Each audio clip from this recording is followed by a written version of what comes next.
জালিয়াতিতে আটক বিজেপির বুথ সভাপতি। লক্ষ্মীর ভান্ডারে জালিয়াতির অভিযোগে আটক ময়নার বিজেপির বুথ সভাপতি সহ আটক ৩। জালিয়াতিতে আটক বিজেপির বুথ সভাপতি। লক্ষ্মীর ভান্ডারে জালিয়াতির অভিযোগে আটক।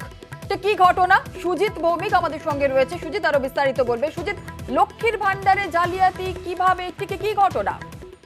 দেখো, লক্ষ্মী ভান্ডারের যে জালিয়াতির ঘটনা নিউজ 18 বাংলায় আমরাই সামনে এনেছিলাম। মারাত্মক অভিযোগ ছিল, মহিলাদের জন্য সরকারি এই যে প্রকল্পের টাকা 12 জন পুরুষ মানুষের ব্যাংক অ্যাকাউন্টে ঢুকছিল এবং তারা কারা? ময়নার বিজেপির বুথ সভাপতি সহ 12 জন ছিলেন এবং সেখানে দেখা গেছে বুথ সভাপতির ছেলেই সব কাণ্ড ঘটিয়েছিলেন এবং খানাকুলে থেকে ভিডিওর যে বলা যায় যে কম্পিউটার থেকেই কিন্তু যা কিছু কাজ করেছিলেন এবং সেখান থেকেই তিনি পাইয়ে দিচ্ছিলেন মাসের পর মাস টাকা, সরকারি প্রকল্পের টাকা। আবারও বলি, মহিলাদের জন্য যে লক্ষ্মী ভান্ডার প্রকল্পের টাকা তা পুরুষ সদস্যদের অ্যাকাউন্টে ঢুকছিল, তা কিন্তু জানাজানি হয়। নিউজ 18 বাংলায় খবর হয়। খবরের জেরে গতকালই দেখা যায় যে অভিযুক্তদের মধ্যে 3 জন অর্থাৎ বুথ সভাপতি সহ আরো 2 জনকে, মোট 3 জনকে আটক করেছে। আটক করে খানাকুল পুলিশ তাদেরকে নিয়ে গিয়েছে, আরো তদন্তের স্বার্থে জিজ্ঞাসাবাদ করা হবে বলে জানা গেছে। এই যে 3 জনকে আটক করা হয়েছে, একটু জানতে চাইবো যে কেন আটক করা হলো, তা এর খোঁজটা ঠিক কিভাবে পাওয়া গেল? দেখো, যারা প্রাপক, প্রকৃত প্রাপক ছিলেন সেই মহিলারা যখন বারবার খানাকুল বিডিও অফিসে গিয়ে জানাচ্ছিলেন যে তাদের প্রাপ্য তারা পাচ্ছেন না, কিন্তু বিডিও অফিসে দেখা গেছে কি খাতায় কলমে কিন্তু তাদের নামে টাকা ঢুকছিল। সেখানেই ধন্দ সামনে আসে এবং তারা বুঝতে পারছিলেন না প্রশাসনিক আধিকারিকরা কি করে হলো। আসলে কারণটা হলো, যাদের নামের পাওয়ার কথা তাদের সব বায়োডাটা পুট করা হলেও বা বলা হলেও তথ্যগুলো বা ডেটা হিসেবে সরকারের কাছে পাঠানো হলেও তাদের অ্যাকাউন্ট নাম্বারের জায়গায় এই যে কারচুপি করেছেন বুথ সভাপতির ছেলে, তিনি কিন্তু ওই দুয়ারে সরকারের কাজ করার সময় কিন্তু এই সব কিছু জেনে নিয়ে তিনি অ্যাকাউন্ট নাম্বারগুলো শুধু বদলে দিয়েছিলেন। সেই অ্যাকাউন্ট নাম্বারগুলো কারা? তাদের না তার বাবা সহ বিজেপির নেতা কর্মীদের এবং ময়নার বাসিন্দা তারা। কিন্তু এই জালিয়াতি শেষ পর্যন্ত প্রকাশ্যে এসে যায় কিভাবে? না, যখন বারবার তারা টাকা না পেয়ে দ্বারস্থ হয়েছেন ব্লক প্রশাসনের, পরে কিন্তু টনক নড়ে খোঁজ খবর করতে গিয়ে দেখা যায় অ্যাকাউন্ট নাম্বার গুলো পরিবর্তন করেই এই টাকাগুলো তুলে নেওয়া হচ্ছিল। একেবারে বলা যায় যে মারাত্মক অভিযোগ। সেই আসার পরেই ব্লক প্রশাসন তদন্তে নামে এবং সেই খবর কিন্তু নিউজ 18 বাংলায় আমরা সামনে আনি।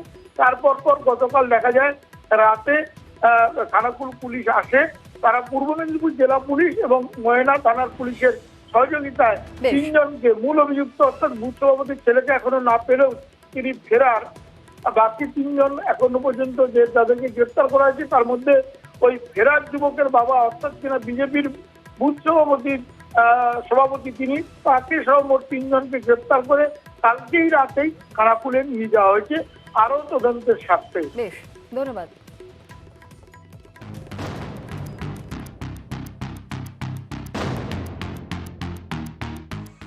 রাজ্য সরকারের প্রকল্প লক্ষ্মীর ভান্ডার, প্রতি মাসে মহিলাদের অ্যাকাউন্টে টাকা, এই টাকাই ঢুকেছে পুরুষের অ্যাকাউন্টে। 1 জন 2 জন নয়, বিজেপির বুথ সভাপতি সহ 12 জন পুরুষের অ্যাকাউন্টে। এই অভিযোগে ভোটের মুখে চাঞ্চল্য ছড়িয়েছে পূর্ব মেদিনীপুরের ময়নায়। ময়না 1 নম্বর গ্রাম পঞ্চায়েতে দক্ষিণ হরকুলি গ্রামের বিজেপির বুথ সভাপতি অশোক দাস। তার ছেলে শ্রীকান্ত দাস বেসরকারি সংস্থার হয়ে বিভিন্ন ব্লকে ডাটা এন্ট্রির কাজ করতেন। প্রশাসন জানতে পেরেছে 2022-এ খানাকুলের বিডিও অফিসে কাজ করতেন শ্রীকান্ত। সেই সময় বেসরকারি সংস্থার হয়ে দুয়ারে সরকার প্রকল্পে ডেটা এন্ট্রির কাজ করেন শ্রীকান্ত দাস। অভিযোগ, এই সুযোগে বাবা সহ এলাকার একাধিক পুরুষের নাম লক্ষ্মীর ভান্ডারে নথিভুক্ত করিয়ে দেন শ্রীকান্ত। এতেই লক্ষ্মীর ভান্ডারের টাকা পেতে শুরু করেন বুথ সভাপতি সহ 12 জন বিজেপি নেতা কর্মী। ব্লকে ডাটা এন্ট্রির কাজ করে আমাকে এইখানে ব্যাংকে বলছিল যেটা লক্ষ্মীর ভান্ডার পাইছি, সেটা আমি না বলবো নি। আচ্ছা, আপনি লক্ষ্মীর ভান্ডার পেয়েছেন? হ্যাঁ পেয়েছি, সে নাকচ হয়ে গেছে। অভিযোগ, খানাকুলে কাজের সুবাদে বিডিওর পাসওয়ার্ড হাতান শ্রীকান্ত।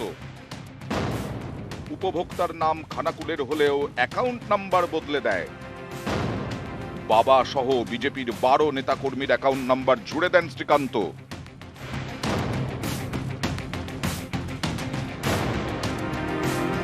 ওদেরকে শাড়ি পরান, নিজের বরকে মৃত ঘোষণা করে দিয়ে তৃণমূল নেত্রী গিয়ে টাকা নিয়ে এসেছিল নদিয়াতে।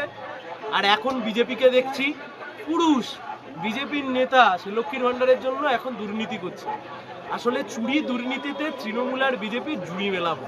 এরা বলবে মমতা বন্দ্যোপাধ্যায়ের প্রকল্প ভালো না, প্রকল্প পছন্দ না, কি উন্নয়ন করেছেন, আর এদিকে ছেলে হয়েও লক্ষ্মীর ভান্ডার নেওয়ার জন্য ছটফট করবে।